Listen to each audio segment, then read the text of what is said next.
Another episode of... I love when he blushes. You notice he blushes? What He might be having a heart attack. I could be having a heart attack. I know. Ladies and gentlemen, another episode of Stand-Up Memories. I am Peter Bales. This is Jackie Martling, and you introduce our special guest. This lovely woman who is just as alluring as she was a week ago. Karavas. Big friend from the Friars Club. We didn't work in the clubs together. I never worked the clubs, but Peter knows it from the clubs. I have worked We with go Carie. way back to the comic strip in 1979. Yep. You guys met 1990. Got to be around 1990 when you came back to Long Island from LA, hit the clubs, and the rest is history. I can't stand that 1990 is 30 years ago. Can you accept that? I cannot, not to sound like the old farts we are, but I cannot wrap my brain Next around year is my high school reunion, so they go, do you want to go? I go, yeah, I'll go. I go to with 30 years. I said, I'd love to see everybody after 30 years. She goes, it's 40. I go, what? 40? I'm not going. Were you in the... My 50th high school reunion was so long ago. Listen, I can't, listen. Jeez. Were you voted anything in your high school yearbook most likely to kill a booker? What was it? What most likely to kill somebody? Did you get the? You know, were you popular? In I was not popular, like, because my school had it was like Led Zeppelin, and it was a rock and roll school, right? Yeah. Where was this? Plain Edge in Plain Edge. Massapequa. Okay. So I was a disco queen. There was like a handful of disco people. So remember the boom Different boxes? cliques, different Right, cliques. the boom boxes, and they would come down and you hear, hey, mama said the way you move. I'd be like, spring of fair. And they'd be like, turn that disco shit off. So I didn't really click with them because I always thought they were dirtbags. And this is, you're in high school in graduating. 80. So that's at the height of 83. disco sucks, yeah, rock and roll it was like sucks. the end of the 70s. I was going to clubs. So the drinking age was 18 Yes. and then I got grandfathered in because when I turned 19, it went to 21, and they're like, well, you've already been drinking a year, so you were grandfathered in. So It didn't actually work like that, did it? yes, it did. Because I turned 18 and drank, I was alky, drunk, and then went to Michigan State. And I couldn't drink till I was 21, and it was like, it was What? unbelievable. No, we're not the same age. Huh? No, but No, I'm talking about when I turned 18 in New Yeah, it York. was I legal. started It drinking. I was drank legal. and drank, and then went to college and had to wait 3 years. Wait a minute, college in Michigan, the was drinking- 21. Oh, okay. So no, in New York, if you lived in New York and you drank at 18, I was 19. They said, "Oh, we're going to push it to 21," and they did, but they let us drink. That's And women- funny. I never knew that. girls like you with makeup could drink at like 13 walking into. I was at Uncle Sam's. If you could get the Grand door opening. open. If you could get Remember the door Uncle open. Sam's? I remember Uncle Sam's. Disco.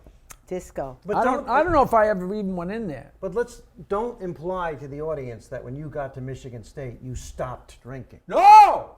No, it was so ridiculous that we went out to celebrate when I turned 21. To talk about deja vu, like, God, that was an eternity. And I'm so little. There was no way I was getting away with anything. There was no way I'm going to have fake proof. Yeah, Even no. in high school. Right. So I just waited I it had out. fake proof. Because back then you didn't have a picture on your license. Look at these young people looking at us like, "Yeah." That was like a piece of right. paper. A little piece it was of- a piece of paper, and sometimes we would erase the last number and was change so it easy. with a pencil, and they're like, "Okay, get it." They didn't even care. Yeah. you were a draft. We had draft cards. A We had draft disco cards. queen. I have an old leisure suit, if that impresses you.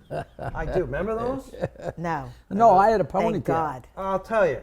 So in the 90s, being a comedian in I don't even know if you're kidding. I bet you did have a leisure suit. a leisure A legion. suit. Men floors and menopause. I had a members only jacket, a leisure You suit. still have it. I do. You freak. I love it. All You right? come to the clubs. I'm like, Peter, take that off. Untuck your shirt. Look like you're Last part month, of the group here. Carie got on me because I had bell bottoms on. I mean, I didn't think it was a big deal.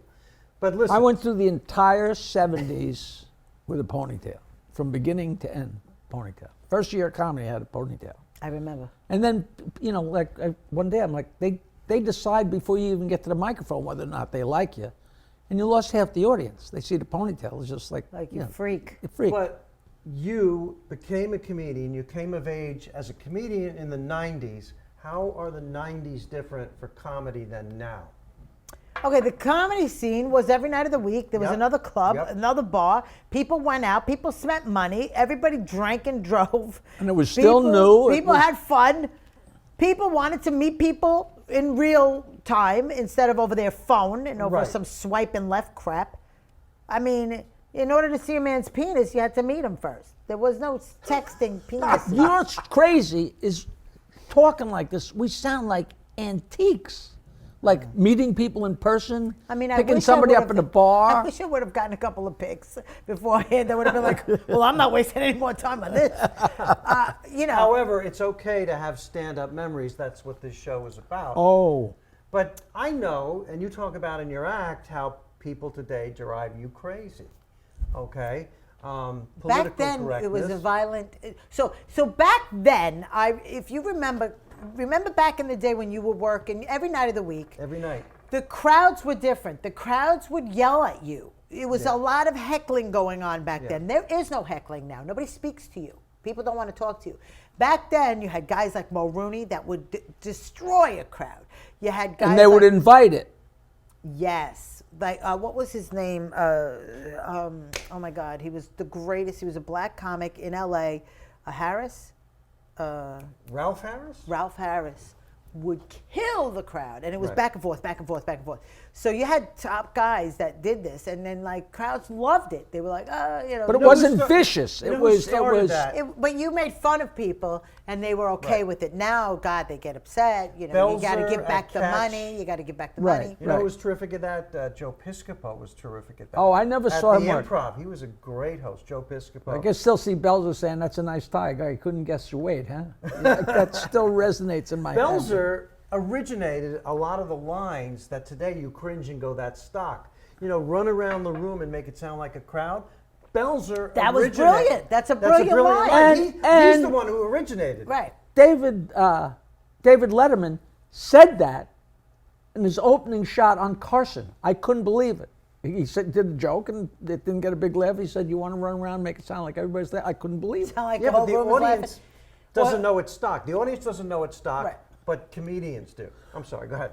But so sometimes they drank a lot back then. You would get, remember the drinks you would get to the table? They'd be like, here, and they'd bring you a fish bowl, Right, and you right. had 2 straws, and you know, yeah. for $15 you Right, had a right. friggin' Rascals would have a drink this big, and you're like, wow, you're gonna get wasted.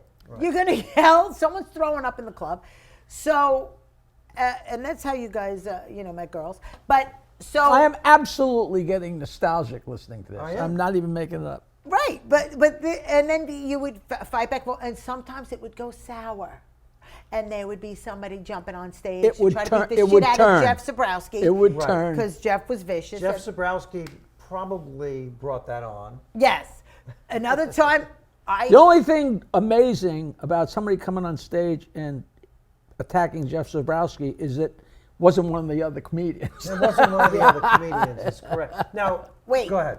What happened to you? So one night I'm at Fast Eddie's, I'm hosting the show, and Otto and George are closing the show, right? The puppet act. He's an X-rated puppet act. If you don't know Otto and George, greatest. look him up. He was one of the greatest. Genius. He started when he was 5 years old, however old he was, going to Staten Island back and forth, making $200 a day back then. Busking.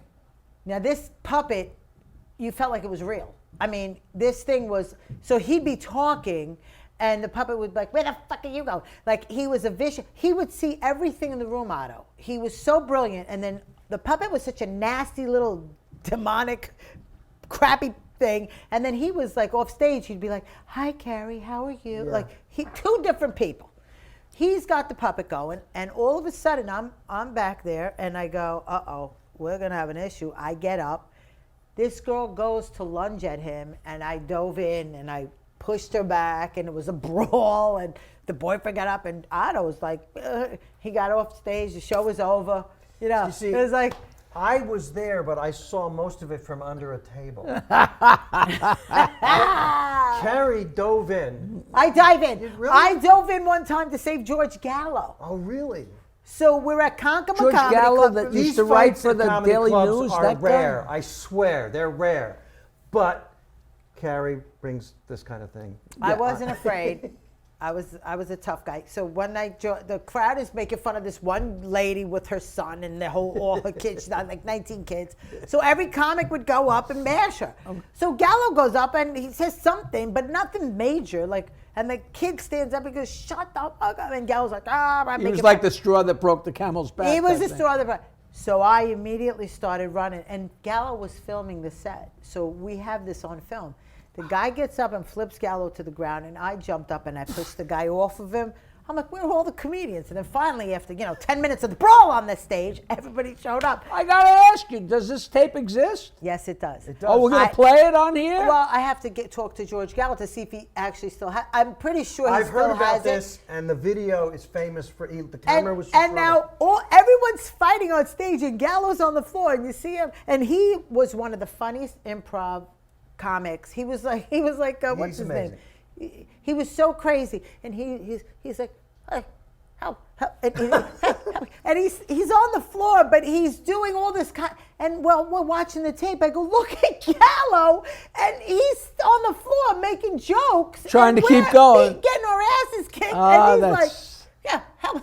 Have you ever that's funny. So had funny. women get mad at you?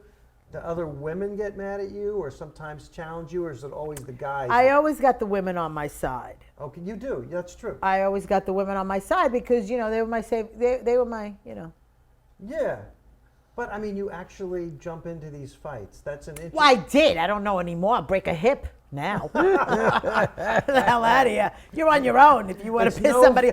Well, nowadays everybody's got a gun. I'm not jumping in for That's you. right. That's right. It's no fun breaking a hip, right, Jackie? Oh, wow.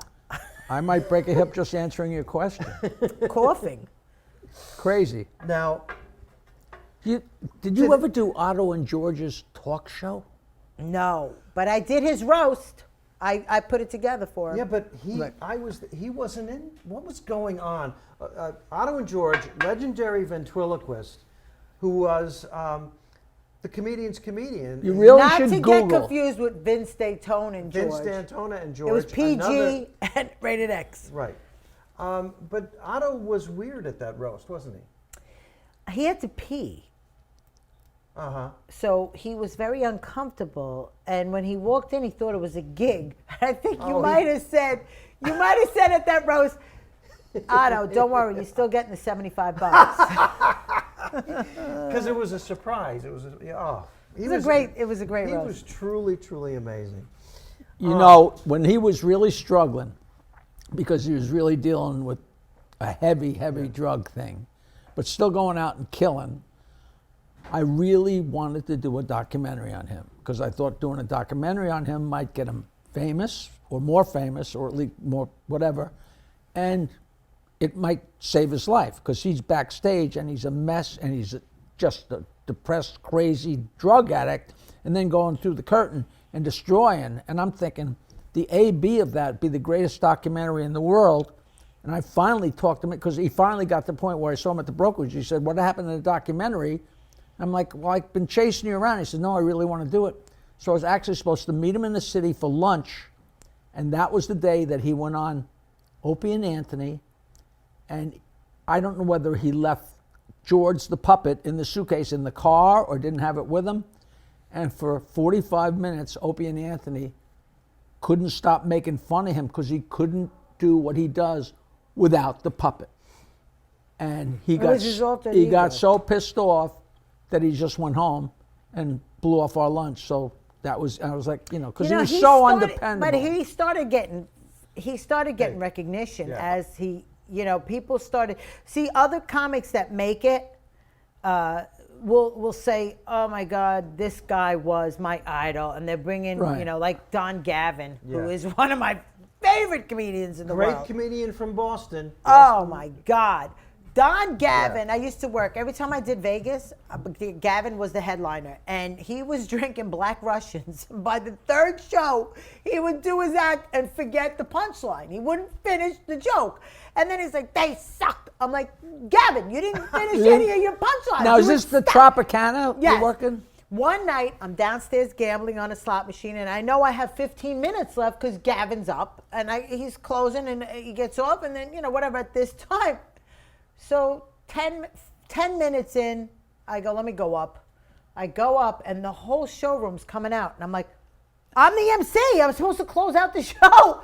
I go, where you got? He goes, the show's over. Because Gavin got wasted. He bit his tongue. He was bleeding on stage. So he gets off. And I'm like, so the sound guy, thank God he liked me. He goes, what happened? I go, I had a bad stomach ache. I was in the bed. I had to make something up. I was the fastest. You couldn't get me. I was like, my stomach. I was in the bathroom. I got another 10 minutes. He goes, well, Gavin jumped. I go, oh. He goes, don't worry. He goes, I covered you from the booth. Oh, wow. That you got to love that. That's You gotta love that. I gave Otto a ride home from Rascals, and we're on the George. How many stops did you make? Well, to get actually, drugs? we got to the George Washington Bridge, and he said, I said, where should I drop you? Where do you live? And he goes, just drop me under the George Washington Bridge. Wow. So sad. And So sad. I said, no, let's go to where you live. He goes, no. And Right. He just wanted to.